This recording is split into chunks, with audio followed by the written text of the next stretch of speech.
ભગવાન શિવનું મંદિર અને એ મંદિરનું નામ પડ્યું, એ મહાદેવનું નામ પડ્યું આશેશ્વર મહાદેવ. એમાં બોલા ત્યારબાદ માતા યશોદાજી નંદ બાબાને કહે છે કે હવે આપણું બાળક ધીમે ધીમે મોટું થવા આવ્યું છે. 6 દિવસ થાય એટલે છઠ્ઠી થાય. આપણે અત્યારે કરીએ છીએ 6 દિવસ થાય એટલે છઠ્ઠી.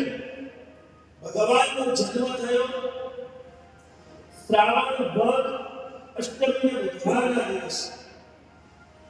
5 દિવસ થયા એટલે શ્રાવણ વદ 13ના દિવસે ભગવાન શિવને અમે મળવા અને શ્રાવણ વદ 24ના દિવસે ષષ્ઠી એટલે કહેવાય 16 સંસ્કાર. દરેક 16 સંસ્કાર અને એ સંસ્કારનું પાલન કરવું પડે. તો પહેલાનો પહેલો કહેવાનો સંસ્કાર. તો પહેલાનો પહેલો સંસ્કાર આવે એ નામકરણ સંસ્કાર. શું કહેવાય? નામકરણ સંસ્કાર. એટલે તમારું જન્મદાન એટલે તમે નામ કઈ રાશિમાં નામ બુધવારે તમારા વર્ધાને લાવ તમે એમને જન્મ તારીખ આપો, જન્મ સમય એટલે તમને રાશિ મળશે કે આ રાશિ પર નામ પાડો. યશોદાજી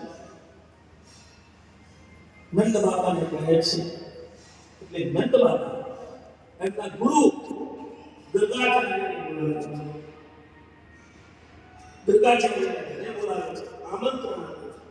હે ગુરુદેવ, મારા બાળકનો જન્મ થયો છે અને એ બાળકનું નામકરણ સંસ્કાર દુર્ગાચાર્ય ઋષિ એમના ગુરુ એમને તો ખ્યાલ કે આ કોણ છે, શા માટે આવ્યા છે. એ તો ઋષિ હતા, છતાંય આમંત્રણને માન આપી દુર્ગાચાર્ય ત્યારે નંદ બાબા એ દુર્ગાચાર્ય ઋષિને 1 લાખ ગાયનો દાન કરે છે.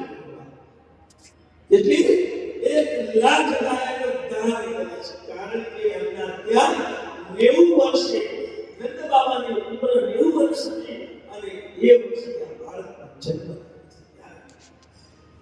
એટલે કેટલો હરખ હોય એમને.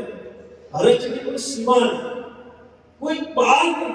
એટલે હરખ નંદ બાબા વિચાર કરો.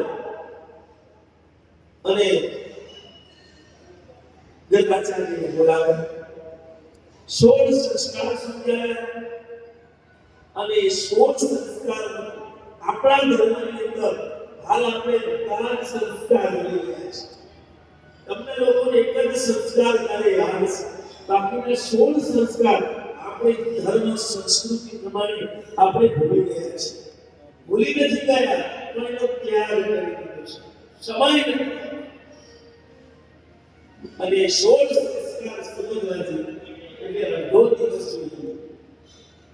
મોટા મોટા બે સંસ્કાર બતાવ્યું હતું. પહેલાનો પહેલો સંસ્કાર આવે નામકરણ સંસ્કાર.